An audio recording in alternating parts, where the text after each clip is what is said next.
Hello, welcome back to another video. Welcome back to the YouTube channel, people. Make sure to smash your likes as you're coming in.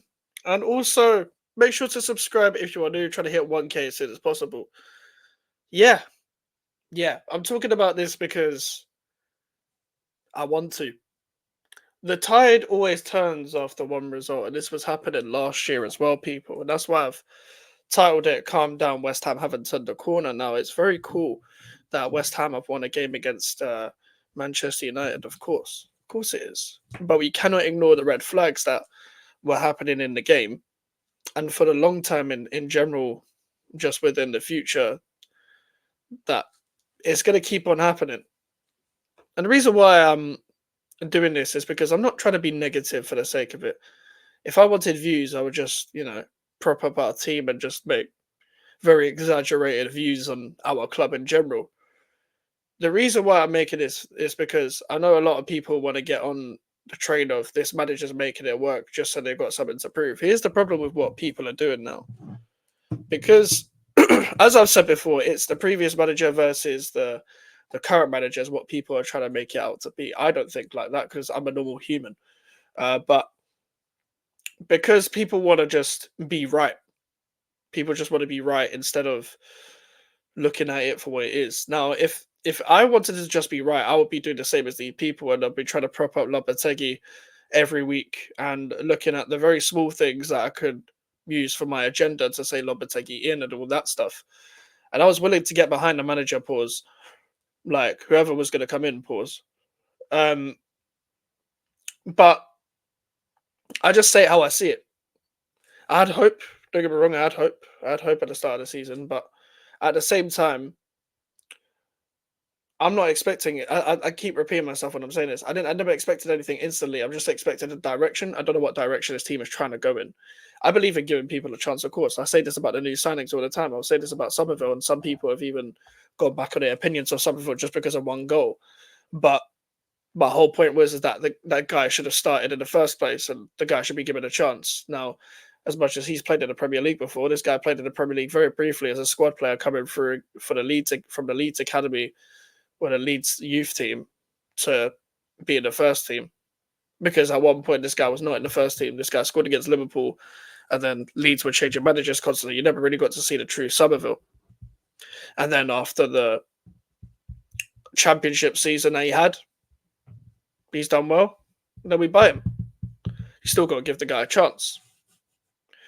So when I'm talking about this in general, where West Ham have turned a corner, they haven't turned a corner. We haven't turned a corner at all because there were still red flags. Now the problem is the manager did make good substitutions to rectify what he started in the first place. But remember, I used the word rectify because he was the one that made the original mistake of playing Salah on the left.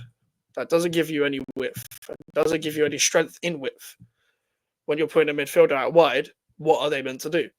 Now, I know Salah's played on a wing before, but he probably played in a very more organised team and probably a more tactically astute team as well. And we got to admit this as well. We're looking at this Ten Hag Man United team, who obviously they've now got Ruben Amorim. But look at this. Look at that Ten Hag United team. It's a very terrible team, a very very bad team. Now, yes, we are bad as well, but that's the point that I'm making is that it came down to fine margins. We scored another goal because we were given a penalty that we probably shouldn't have. Um, doesn't mean it's a robbery, no, because robberies don't exist in football, and I'm going to maintain that for the future. But what I'm talking about is this is one game where we won again, cool, but it's still 3 in 9, 3 in 9. Let's not bypass the fact that we lost 4-1 to Tottenham. And because this manager doesn't know how to have a plan B, even though this guy wanted two players in each position, for example. But let's say he wanted two players in each position. Let's make an example of it. He had four wingers. Four wingers. Kudus was one of the wingers. He plays him on the left a lot. He gets suspended, and his alternative is to play Carlos Soler there instead of the left winger that was signed for him to, compete in Somerville. The problem is the reason why I don't give credit to this manager for rectifying a mistake that he made is because remember the Fulham game.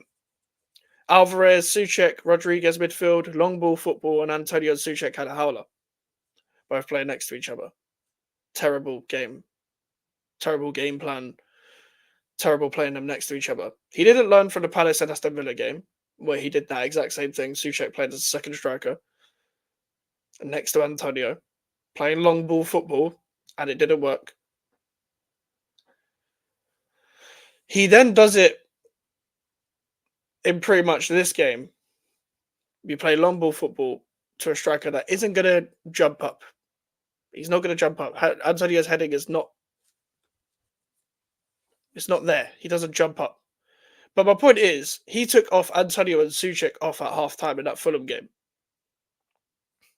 Now, you think if you sub 2 people off at half-time, it means you're not happy with the way you planned it out and the way they played. So what does this manager do in the next game against Chelsea where we lost 3-0? He scapegoats Guido Rodriguez to sub Souček on in the 30th minute, which doesn't make any sense. Or 30-something minute. It was around the 30-minute mark. And he put Antonio on instead of a Danny Ings that scored the equaliser against Fulham. And Ings got pretty much zero. I think he got 0 minutes against Chelsea. And the only time we saw Ings again was in the Liverpool Carabao Cup game and this game, I'm pretty sure.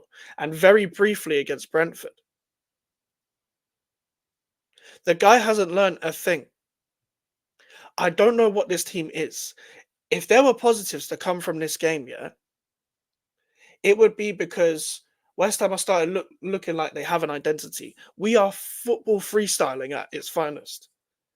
This isn't a team that has an identity. This is a team that is kind of just going through the motion. Kind of just, it genuinely looks like the players are figuring it out for themselves. That the players in our team are generally just figuring it out for themselves. Like they are, it doesn't even look like they've got any instruction. It looks like that the players are like, okay, you go here and you go here, and let's just do what we want pretty much, because that's the only way we know how to figure it out. If this guy lines up with the midfield he subbed on against Nottingham Forest, which I've maintained isn't good enough, Souček, Alvarez, and Rodriguez all together, I don't think there should be even 2 of them on the same pitch, by the way. Unless you're playing in a big game against a City, Liverpool, or Arsenal, there should be 2 of them on a pitch. Because you have no control in midfield. There's no progression in midfield, which is what we struggled with, because it's the way he sets up. If he even lines up with 2 of them, of the same 3, against Forest, nothing has changed. But I know he's going to do that, because we play 2 DM / Souček, who's a box to box, even though he scored once every 20 games. I'm not expecting him to score every game. I'm just going off what people say about him. Then we're not going to have any control of the midfield. Like, Forest don't even have players that are mad controlling in midfield, for example. But they've got someone like an Elliot Anderson, for example, which we'll talk about on Thursday. My preview is going to be on Thursday, where Elliot Anderson will run at you and run against these immobile players that we have in Alvarez, Rodriguez, and Souček, and they will struggle with them. His footwork is crazy.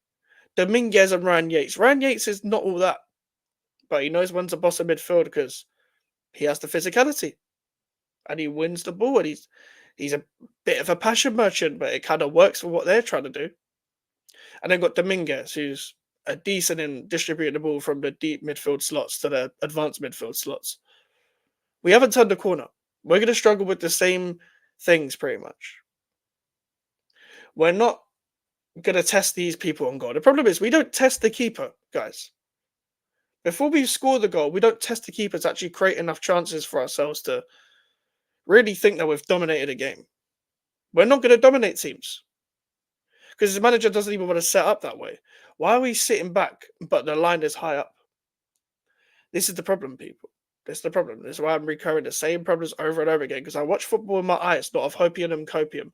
I think people want it to work because a lot of the people that really want it to work were people that were Moyes out last season.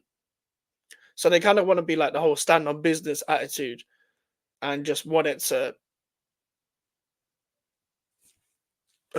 work because they feel like they're proving a point.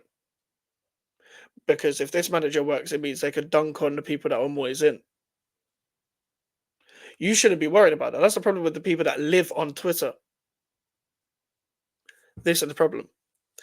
The thing is, a lot of people wrote Lopetegui off beforehand, and listen, I understand why, but a lot of their intentions was because their manager left last season. They are just as bad. They are living in the fact they are really happy in the fact that this manager is doing shit because they can say be careful what you wish for, even though you're meant to be a West Ham fan. With just outright fucking weird.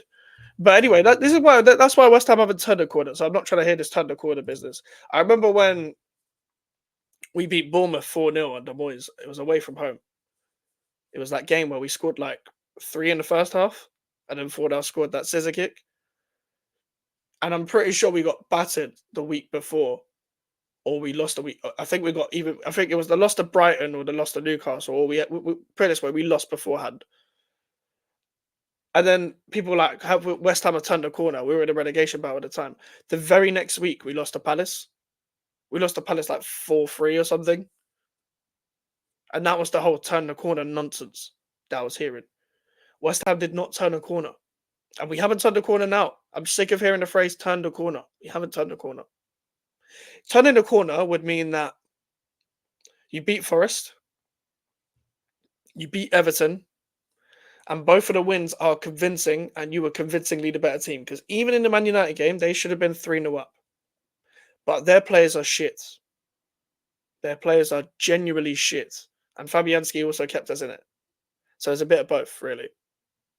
But we need to go on a run eventually. Because as I said before, you've won three in the first 9. So you're putting more pressure on yourself to win the next games, as I said in the previous streams.